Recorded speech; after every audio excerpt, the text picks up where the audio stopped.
A push for a part-time legislature, pay raises for D.I.A. executives, the immigration debate grows, and Dan Gilbert's Detroit Rehab. Stay put, My Week starts right now. Detroit Public TV is supported by Business Leaders for Michigan, announcing open registration for the Michigan CEO Summit, November 12th at the Westin Book Cadillac Detroit. Keynote speaker is Tom Kelly, leader of a global design firm helping organizations innovate and grow. Motivational speakers, networking opportunities, and creative inspiration. That's the Business Leaders for Michigan CEO Summit, November 12th at the Westin Book Cadillac. Info at businessleadersformichigan.com/events. Funding is also provided by Delta.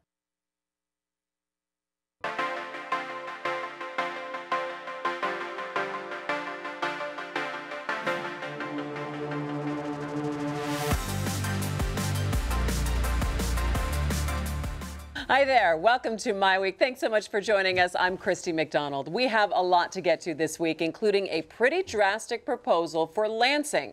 Is it time to make our lawmakers part-time? We're one of only 10 states that have full-time lawmakers. So coming up tonight, we'll debate whether a part-time legislature would help get things done, in a timely manner. And you'll hear from the guy leading the online charge for part-time. It's Nolan. Also coming up, a plan to reward D.I.A. executives with pay raises isn't going over well, especially in light of the grand bargain. We're going to talk about that. Plus, Donald Trump makes immigration the hot button issue in the presidential campaign. We're going to talk about why this particular issue is resonating with voters. And Dan Gilbert is taking his Detroit rehab efforts into the neighborhoods. We'll look at the impact he's having on the city. But we do start in Lansing, where a lack of action by state lawmakers has renewed calls for a part-time legislature. And some of the blame can be placed on term limits. Lawmakers just aren't around long enough to become knowledgeable on the issues. My Week contributor Nolan Finley endorsed a part-time legislature in his Detroit News column. He started an online petition campaign, and that is where we start tonight with Nolan and our contributor Stephen Henderson how many signatures of the Detroit Free Press. All right, this is exciting, Nolan. This is high-tech, change.org. So tell us what was behind this whole thing. Well, I mean, it's a building frustration, not just on my part, but I think on a lot of people, that this legislature can't seem to get anything done. And it's not just this session. This has been a long time brewing. Term limits have destroyed the quality of lawmaking in this state. As you said in the lead-in, these folks aren't around long enough to develop any expertise in governing, in deal-making, in understanding what they can and can't do under the Constitution and what it takes to act in the best interests of the state. They're always looking ahead to their next job. They're at the mercy of lobbyists and staff. And I just think term limits have been a disaster, but we're stuck with them unless we replace them with something else. And I think the only thing voters would accept as an adequate replacement for term limits is a part-time legislature. I don't think they're going to lift term limits as a standalone proposal or even modify them. So, my idea for fixing this is to get a ballot proposal on the 2016 ballot, November, and change it. Let's fix this thing. We know it's broken. Stephen, how many times have you signed this online petition? Like 50, under different names and emails too. So. John Smith, Steve Henderson. So when they check them out, they'll be like, these are all fake. I'm all in favor of part-time legislature. Most of the other states where I've worked, in fact, as a journalist, Kentucky and Maryland, both have part-time legislatures, and they work just fine. I mean, there is no reason for state legislatures to be there all year, and some of that is why you get these bizarre resolutions and things, laws that don't make any sense or are unconstitutional that lawmakers propose, because they have to be doing something all the time. I'm not sure I would. I'm not sure I think it should be done as a punitive measure, because this legislature is so ineffective. I mean, I think there are good reasons to think about part-time as one of the reforms that we need. Part-time, no term limits, getting rid of partisan redistricting. I think as a package, those things make a lot of sense. It would give us a more seasoned and mature legislature to deal with the problems that the state has. All right, so that's at least one place to start, though. So what has the reaction been to you, Nolan? Well, we've got over 5,000 as of Thursday morning, over 5,000 signatures. Pretty really strong good. reaction. Yeah, it's good for for something like this. I want to know how many voicemails you've had from lawmakers who are like, Finley, what are you doing? What are you trying to do to my job? Actually, a former House Speaker called me and said, hey, sign me up. I'm on. I want part of this. There's no reason for them to be there full time. But most people aren't as concerned about the part-time legislature as they are term limits and the damage term limits done. And yeah, you're right. I mean, you don't do it to punish a specific legislative session for its ineptitude. That's just the opportunity to raise awareness. Right, people of the are problem. focused. I don't see it getting any better as long as we have term limits. And so, there's some folks who want to sit down and meet and talk about how this becomes a ballot proposal in 2016. It's not a cheap proposition. I was just going to say, how does it become a ballot proposal? Well, you have to get the folks with resources who are willing and able to fund a petition drive. How much do you think that would take? I don't think this one would take all that much, because I think there's a strong support for it, and that's what I wanted. But how many million are we talking about, though? 2 to 5. That depends on who. That depends on who opposes it. So there's a national group called Part-Time something, Term Limit Nation or something like that. Term Limits of America. I don't know what they call themselves, but they go state to state advocating for term limits, and the advantage they have is that it's not an issue in many states at one time. And so if we're the only state who's really looking at this next year, they could dump a lot of resources into Michigan to try to preserve term limits. That would raise the price on the pro side. Ballot measures can cost you $10, $20 million to really get something over that 50%. Yeah, but I don't think the opposition from this group would be that well funded, and they might take a look at this and say, well, the part-time aspect of it is just as appealing as the term limits part. But our idea with the online petition, and that's at DetroitNews.com/legislature, you can find that. Our idea is simply to demonstrate that there is public support for a measure like this, and I think it's growing. And you mentioned redistricting. Just this week, a leader in the business community called me and said, what about making redistricting reform part of this? Yeah. And I thought his idea was very good. Reduce the total number of legislative districts, because our population has fallen since 1964. Go with 99 House districts, 33 Senate districts, and mandate that 3 House districts be contained wholly within each Senate district. That limits your gerrymandering possibility. Okay, so which is easier to get done? Well, a ballot proposal for a part-time legislature or changing the districts? Well, I mean, you do it all as one, proposal, one legislative reform, but you would emphasize part-time. The rest of it would be sort of fine print. Okay, let me ask about part-time and exactly how that would work, because when you think about part-time, does that maybe bring in people who don't take that job as seriously, or they have full-time jobs on the side that earn their money that would take precedence over being on a part-time legislature? And or would that also bring in people that are super rich who don't have to worry about a job on the side? So you have maybe that influence there, or you have people who are retired and older because they've got the time to be able to do things. My experience is that it's a combination of all of those things. You get a lot of lawyers who are able to take that 3 months or whatever it is and be away from their jobs. You get doctors. In the Kentucky legislature, I remember there were lots of physicians who did that. You got to be careful too then with conflicts of interest. I mean, people who have careers can't be allowed to be up there making legislation that helps their businesses and things like that. It's not a cure-all. I mean, there is no perfect system. There are some things about it that I think people in states where it operates would say it doesn't quite work. I think the issue is this is a superior model to the one that we're working with now. It will eliminate a lot of the problems that we have, which I think are far worse, which is people coming and going, not developing any expertise or relationships.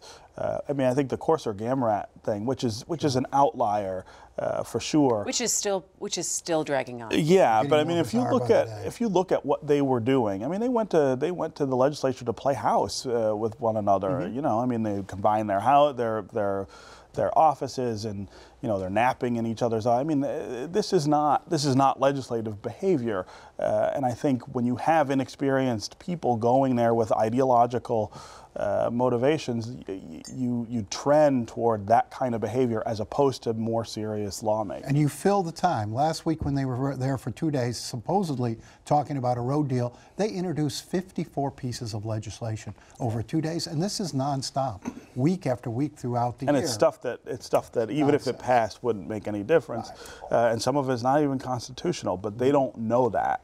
So why do they do it? They do it just to check the box and say, look what I just did? Be able to go home and say, it's to be able to go home in a very short period of time, which they all have to. They got to run every 2 years and say, look what I did. I fought for this. I fought for you on this bizarre ideological issue that has nothing to do with the way the state runs. So send me to the Senate or send me to Congress or make me county executive. It's always about the next political job. And if you look at this body, I mean, it looks like a college class, for goodness sake. We're churning through political talent so rapidly that the standard keeps lowering and lowering and lowering. All right, so Nolan, this is not the first time that you've called for part-time legislature. No. It feels like over the last year or so, we've talked about this, it's kind of bubbled up on the surface. Do you think that now, especially what has happened with, or has not happened with the roads deal specifically, that there is finally traction with this movement, or is it something that we're going to be kind of mad about for the next 4 months and then it's not going to go anywhere? The frustration of the business community with this inability to get a roads deal is enormous. And yes, I think that's the dynamic that's changing here. People have been talking about term limits and their impact and saying, oh my God, we got to do something about term limits, and nobody has. And I think finally folks are ready to do something. All right, we can't leave Lansing without talking about Courser Game. Stephen, where are we again? The Free Press called this week for them to again the second time. Yeah. They should just leave. As did Detroit News. I mean, I don't think there's any question about that. They are going to have to leave at some point. The question now is whether you force some sort of hearing and prolonged process. Well, there was a report saying that it looks like they did something, but yet we don't see that. We haven't seen that. I don't see the point in belaboring this. I mean, it's clear that whatever the magnitude of what they did, it was wrong. And the part of it that makes them unable to serve is using the resources of their offices to cover up their personal behavior. You cannot do that. We have a long history in this state of people who've done that and had to go. I don't see why they would be any different. And the outright lying since they were discovered. I mean, well, that's also true. Gamrat's attorney and her private investigator were out yesterday blaming one of our reporters, or accusing one of our reporters, the best reporters in this state, of trying to blackmail him. I mean, they are liars. They are cheats. They're hypocrites. They've got no business in the legislature. And as the world turns, let's hope and that's the thing. Something. Decency at this point says you resign. You don't push this to some sort of dramatic hearing in the House and force a vote to expel you. I mean, that's a waste of everybody's time, and there's no doubt about the outcome. You will be out anyway. And on your way out the door, stop and pick up Virgil Smith and take him with you. Oh, well, that's different. That's a different discussion altogether. All right, well, we turn now to Detroit. It hasn't been a year since the city came out of bankruptcy under the grand bargain that protected the Detroit Institute of Arts. But now the D.I.A. wants to reward 3 executives with pay raises and bonuses, and part of the compensation would come from taxpayers. The D.I.A. chairman says the museum officials performed double the work during the bankruptcy process, and final approval must come from the 3 county art authorities. All right, guys, where do you fall on this whole situation? It never looks good. You can understand a lot of the reasons behind it, that you do have to compensate executives on par with the rest of the art world. But Nolan, do you have a problem with this? That's a leapfroggy thing. I mean, I don't think you have to do anything because another city does it or another museum does it. This is a unique situation here, and this board, this D.I.A. board, continues to be tone deaf to what's going on here and public perception of this institution. The taxpayers dug deep in their pockets to bail them out. The retirees sacrificed, not perhaps as much as they thought they were going to, but they've sacrificed. Everybody has sacrificed here in this process, and they're saying, well, gosh, they did such a good job, we're going to reward them with bonus. I'm not even sure that's true, by the way. They drug their feet for the greater part of this process, and it was outside forces who came in and crafted this deal. Now, some members of the board, Gene Gagaro particularly, were very instrumental in getting this innovative deal together. But I don't know if that trickles down to the staff meriting this kind of well, I mean, payback. part of the issue here is, you know, the museum gets beaten up a lot, and it got beat up through the bankruptcy process through no fault of its own. This is one of the best managed nonprofits we have here in Southeast Michigan. It has no debt. They have asked for taxpayer support not to fund operations, but to displace money so that they can build their endowment to the point where in 10 years they won't ask for any public money. Can you name another cultural institution that has done as much as they have to be able to be at that point even? There's no other cultural institution that could even make that kind of pledge because they've done things in the past. So to beat up the museum, I think is a little off the point. The other thing that's true is that I have a real problem with these county commissions who don't know anything about the art world, don't know anything about nonprofits or the museum, deciding what people should make. The museum's board is the right place where those decisions ought to be made.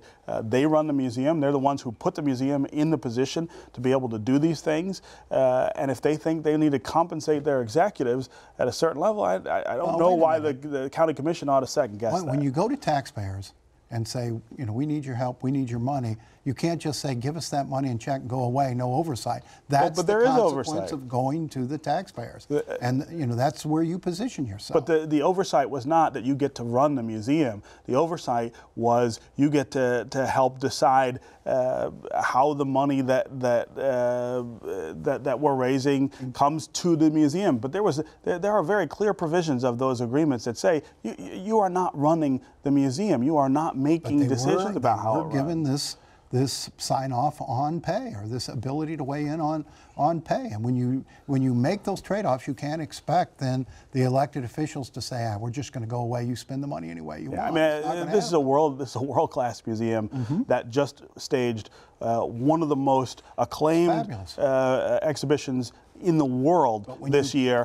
I don't want an Oakland County Commissioner who doesn't know a Picasso from a Wenmar deciding what those folks are going to make. You put yourself on the taxpayer lifeline, I mean, that's the consequence that comes with it. And they have to be sensitive to the optics here. And this quickly after their the optics are important, but more important is the competency of the museum itself and preservation of our best cultural asset in the hands of people who know what they're doing, which I don't have I have no confidence in any of the county boards making those decisions in any better way. That's the authority they were given. All right. Well, turning now to the 2016 presidential election, Republican candidate Donald Trump has ignited what has become the hot-button issue in the campaign, immigration. Whether you love him or you hate him, Trump's controversial plan to combat illegal immigration has everyone talking. And while his comments have infuriated many people, especially Latinos, others are jumping on the Trump bandwagon. And quite honestly, we almost did not start our show last week because the two of you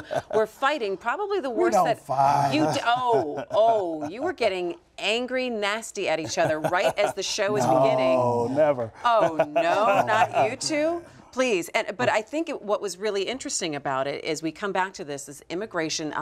Why is this issue become so forefront for everyone? What nerve is it touching? And I'm going to start with you, Nolan, on this. Well, people have a basic desire to see the laws of the land enforced. And in pandering to the Hispanic vote, we've had politicians go so far to the opposite of that. We are not going to force our immigration laws. It's somehow racist to monitor our border and enforce our borders. No other country simply opens its borders and say, you know, come on in and we're not going to bother when you get here. You know, take jobs, do this, do that, and don't bother with the legal niceties of this. There are a lot of people, a lot of immigrants who wait in line to get here. And I'm pro-immigration. I think we need more immigrants in this country at all ends of the economic ladder. I think they should come. It's not unreasonable to expect them to come here legally. There are processes that allow that. If those processes are working against us getting the workers we need, and I believe they are, then we should liberalize the processes, but you should follow the law as it exists. But I think what the danger is here is that some of the rhetoric or the conversation is tapping into a base feeling that some people have of keep them out. I mean, to the point where you have two guys in Boston who beat up a homeless Mexican man under Trump's, they were inspired by what Trump was saying. So I say, what's the danger here? What's this tapping into? Again, you know, we love to have these conversations in this country without the historical context that wraps around them. Round them up and send them away is one of the more bigoted strains of American culturalism that you can find in lots of different places. And to pretend that this is somehow different because these people, quote unquote, broke the law, an arbitrary law that has changed 1,000,000 times over a century. That every country in the world enforces. But hold on. You know, sitting at this table, can everybody at this table say that their ancestors came here legally? Do you even know that? Do you ever get asked that question? The problem here is the focus on an arbitrary law that we set or don't set, and not on what people do once they're here. And then the idea that, again, that think of the other instances in which we've done this. Japanese internment. We passed a law that said if you were Japanese during World War II, you had to go to an internment camp.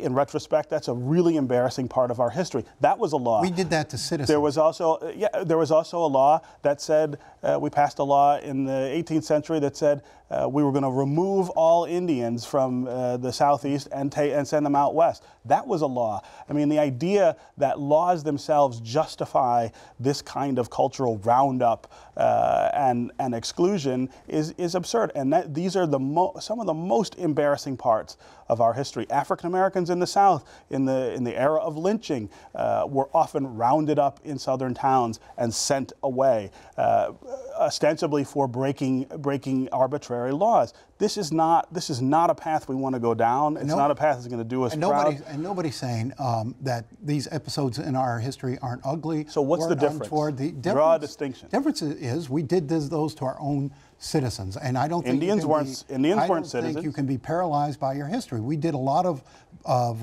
things we shouldn't have done in the past. That doesn't mean we don't enforce laws today. That we don't say we did bad things in the past. Shouldn't prevent us from doing bad things in the future. We're all so sorry that what we did in the past. We're not going to enforce our immigration laws. I think you have to have. No one's arguing that. You and I cannot go south of that. But that's a straw man. No one's arguing. A household and live there without papers. But no one's arguing you should be able to do that. They would put us back in a heartbeat. No one is arguing. No one is arguing for not enforcing border policy. The question is, what do you do? Hold on. The question is, what do you do with 11 million people who are here, who are operating as citizens in this country? Do you round them up and send them away, or do you find a way to incorporate them into the nation?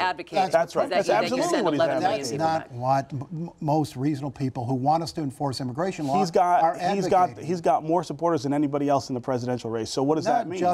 Not just on that issue. I think there's a frustration with the fact that we don't have a will to enforce our laws. If we want to create a path to citizenship, that's what we should be talking about. That is fine with me. That's what we should be talking about. We don't have that path now. So why aren't we talking about that? Why is it an extreme? I guess Americans look and see what happened in San Francisco, where a illegal immigrant was caught over and over and over, released over and over and over, and committed murder, and saying, well, why was he here? And that's a good question to ask, and that's what Trump is tapping into. I do agree there's a bit of nativism in here. There's also, the unions at play. I mean, we're not getting the HB2 visas expanded and passed because of union opposition. There's a lot of people here working against sound immigration policy. I believe we should have a generous immigration policy. I believe in the meantime, it would be easier to get that if we enforced our laws. You also have several of the GOP candidates who are also in favor of abolishing birthright citizenship, which is also a larger conversation. I'm wondering where... Which also has its... That's a whole nother matter. Which also has its roots in very pernicious racist history in this country. Dred Scott was the Supreme Court case that initiated this whole debate over birthright citizenship. Who is a citizen? Who is not? We have had this debate for a really, really long time, and it has never led us anywhere good in this country. This is not the way you deal with cultural policy. 30 seconds left. I hate to do this, you guys. 30 seconds left. A number of Republican candidates saying, look, this is a Constitution. You can't mess with the Constitution. You're going down the wrong road. But there is a sense here of, wait a minute, you've got people coming here illegally, having a baby, and suddenly they get full benefits of citizenship, both the baby and their parents. There's a sense of being It's been that way. It's been that way for 200 years. Now all of a sudden it's a problem. There's a sense of being, because now it's happening en masse. Well, and now it's happening with regard to brown people. Of being is what it gamed is. here that people object to. Well, I think people are talking about the birth tourism. They've had some cases, but they're talking about that. That's about 36,000 people they think annually that happens to. I know this conversation. Not a small number. It's not a small number, but this is a conversation that we could continue. I'm sorry, we were going to talk about Dan Gilbert tonight, but we are going to have to table that for another day because they're still talking right now. That's going to do it for My Week. Head on over to myweek.org right now. We're going to continue talking after the show. We're going to touch upon that shooting that happened to those two television journalists in Virginia. We are on Twitter, Facebook during the week, but that's going to do it for now. I'm Christy McDonald. Have a great night. We'll see you next week.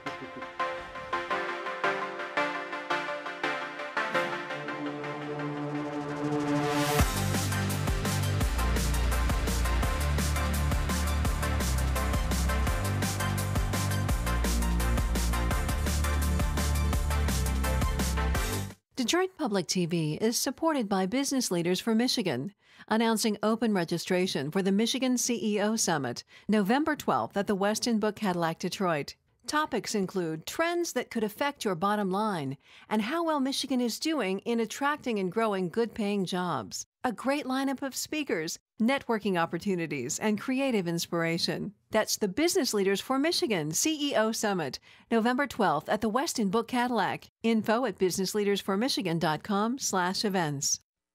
Funding is also provided by Delta,